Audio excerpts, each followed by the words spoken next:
Because I think many of us know that people will not know who we are 100 years from now or 200 years from now.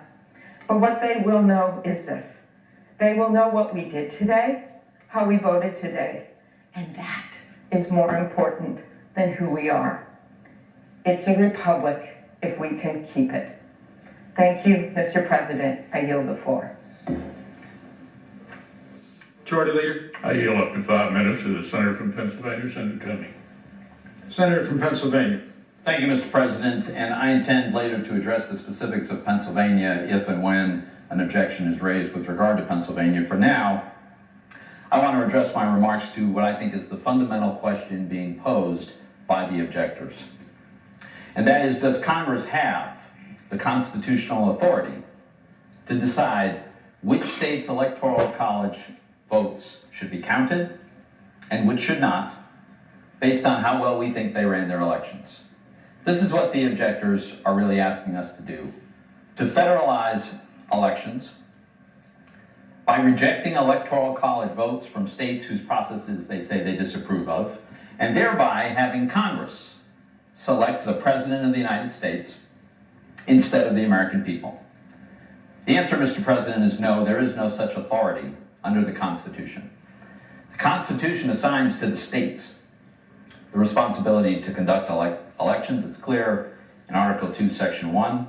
It leaves courts with the responsibility to adjudicate disputes, and it assigns to Congress the ministerial function of counting ballots, except for extreme circumstances, such as when a state sends competing slates of electors to Congress.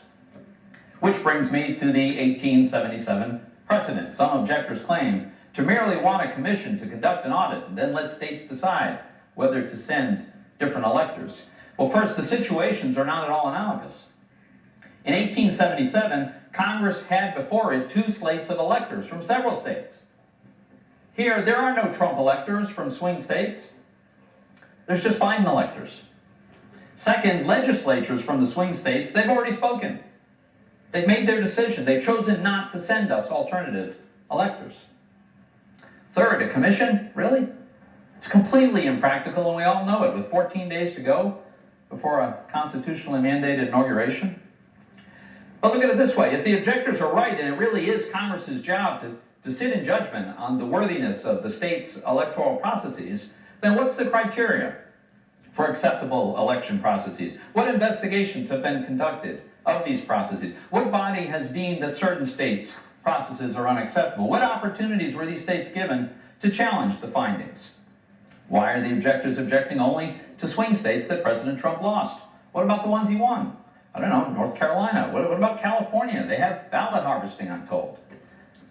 If this is all supposed to be Congress's job, you'd think we'd have answers to these questions and procedures in place, because we would have done this every 4 years, right?